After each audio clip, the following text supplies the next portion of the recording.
దాదాపుగా 12-13 సంవత్సరాల క్రితం ప్రసంగం చేయగా పరిగెత్తుకుంటూ వచ్చి తమ్ముడు, బ్రదరు, అయ్యగారు, మీరు ఆ చెల్లితో ఆమెతో ఏమైనా మాట్లాడారా?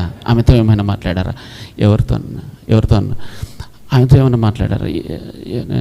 ఏంటన్నా, ఇందాక ప్రసంగం చేసినప్పుడు ఆమె నీతో ఏమైనా మాట్లాడిందేమో, ఏమైనా చెప్పిందేమో అనుకున్నాను అని చెప్పి, ఈ ప్రసంగానికి ఈయన వచ్చిన అడిగిన దానికి పరిశుద్ధ దేవుడు చూడు ఎలాగ నడిపిస్తాడు.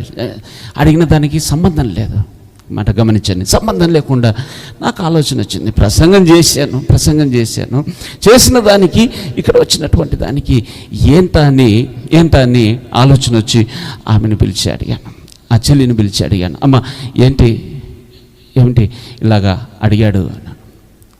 బోర్న ఏడ్చేసి అమ్మ, నేను నా కుటుంబం, నా భర్త చాలా క్లోజ్, ఆ మనిషికి, ఆ కుటుంబానికి చాలా క్లోజ్.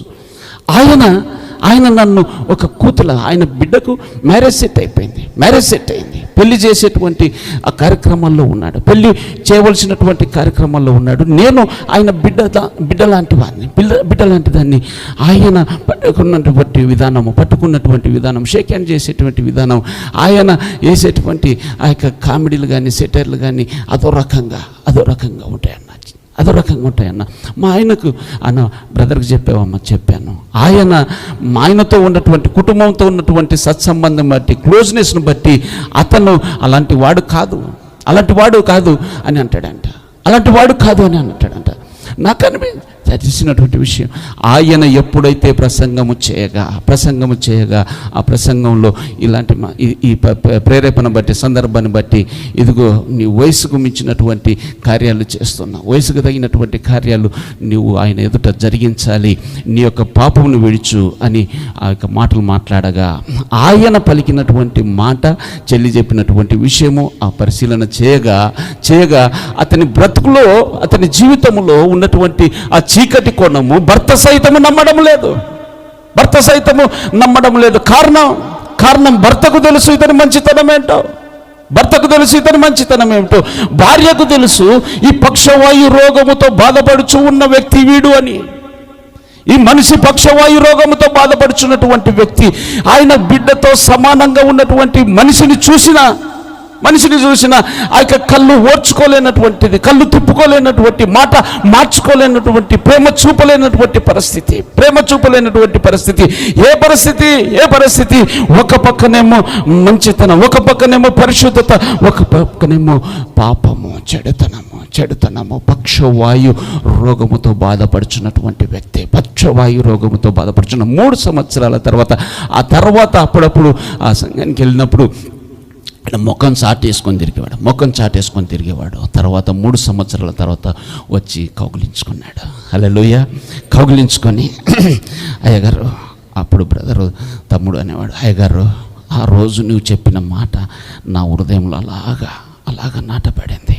ఆ రోజు నుంచి నేను కలవరం, అందుకొరకే నీకు 3 సంవత్సరాలు కూడా ముఖము నేను చాటేసుకున్నాను, ముఖం చూపించలేకపోయాను.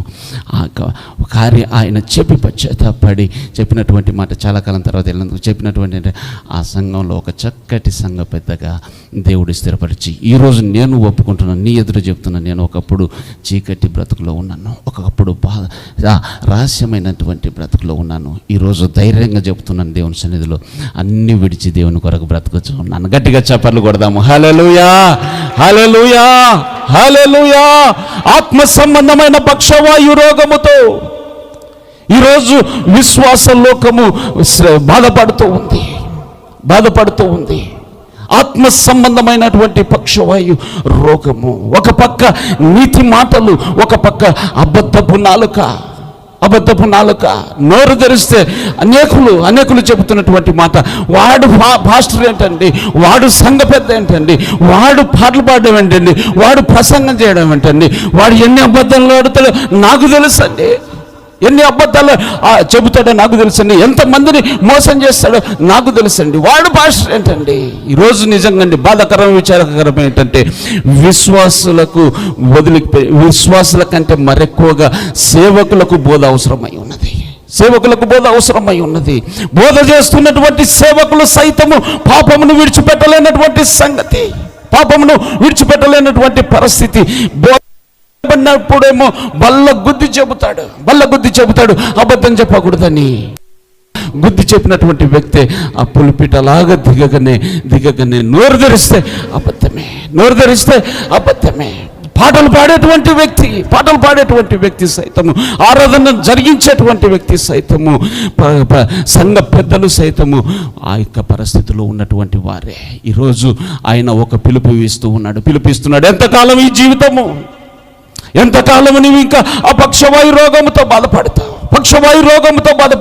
ఒక్కసారి ఆ చీకటిని విడిచిపెట్టి చూడు. ఒక్కసారి ఆ వెలుగులోనికి రా.